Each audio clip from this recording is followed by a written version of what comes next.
Hey guys, what's up? So in the background, I'll be scrolling comments and reactions to the news. Let's not even say news, let's just say the idea that Modern Warfare 2 Remastered would be released without multiplayer. Not even keeping in mind the fact that it's all been remastered and they're just choosing not to release it because apparently they think the multiplayer will split up the player base too much. Let's not even consider that, let's just look at the idea and how ridiculous it is, because a lot of people reacting don't know why, they don't know the full story, they just know what the word is. And what's really infuriating is if you look at the download from this leak from Germany, because it got released there early on a goof, the download is collectively over 58 gigs, okay? Keep in mind, Modern Warfare Remastered from 2016 was 40 gigs campaign and multiplayer combined.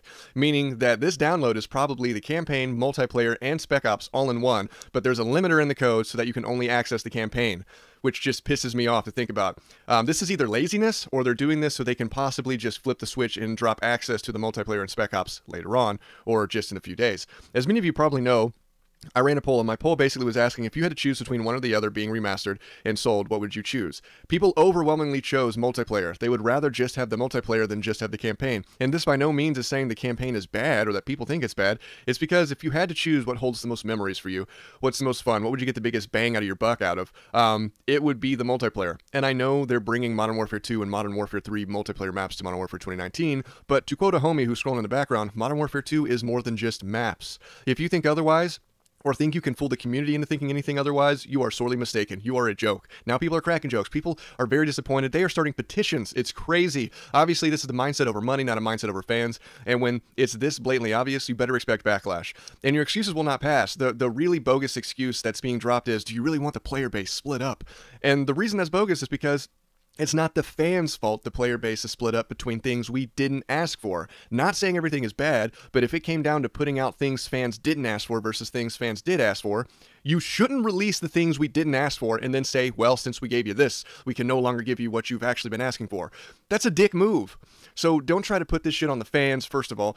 You've already split up the community between Call of Duty Mobile. We got Modern Warfare, Warzone, Blackout, Black Ops 2020, and Sledgehammer's Call of Duty Online 2021. If I had to choose between Blackout, Warzone, Call of Duty 2021, or Modern Warfare 2 Multiplayer Remastered, I would pick the thing me and the rest of the community have actually been asking for about 4 years now. This conversation on Twitter is a great example that I hope got the point across. This guy's asked if I really want to see the community split up any more than it already is, and I said 100%. I love Warzone, but if they made me choose between Warzone and Modern Warfare 2 Remastered Multiplayer, I would not choose Warzone. And I for damn sure am not the only one. Their first mistake was choosing for the fans what games they'd be split between instead of letting the fans choose.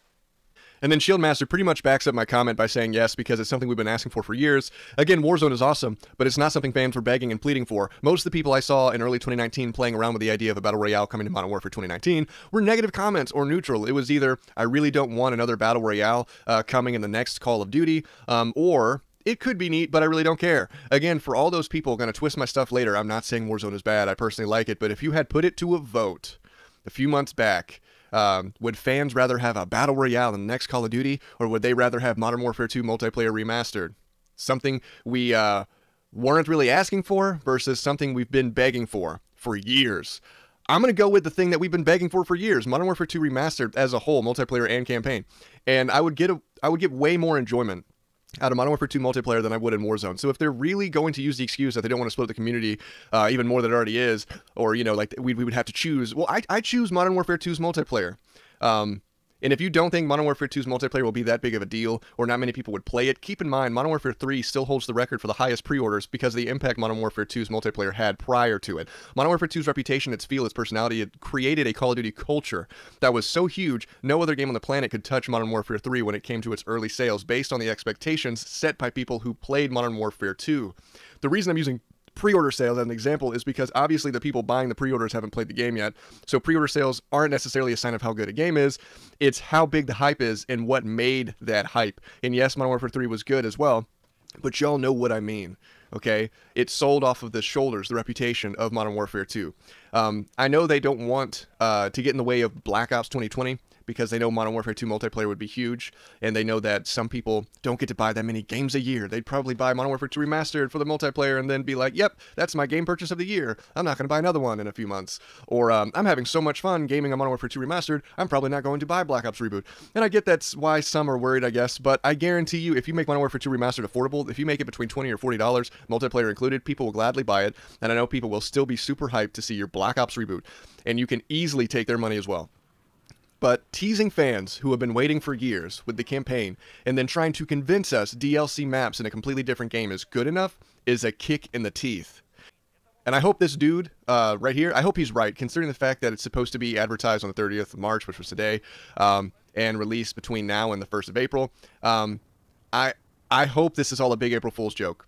I hope that after this video, after the ads and everything comes out and they're like, oh yeah, you know, we're actually releasing the multiplayer, I hope I have egg on my face. I hope that they make this video look stupid. I hope it's all a big prank. Fingers crossed. So if you made it this far in the video, I very much appreciate it. The only way we can make a difference is if we continuously tell them how we feel. So please share this video. If there's any quotes in the video that you like, you can just share those as well. I don't care. Thanks for watching. Give the video a dislike or a like. Again, I don't care. Just react to it. Please comment down below. Keep the conversation going. I want to hear what you guys have to say. And smack that subscribe button. I will catch you guys next time.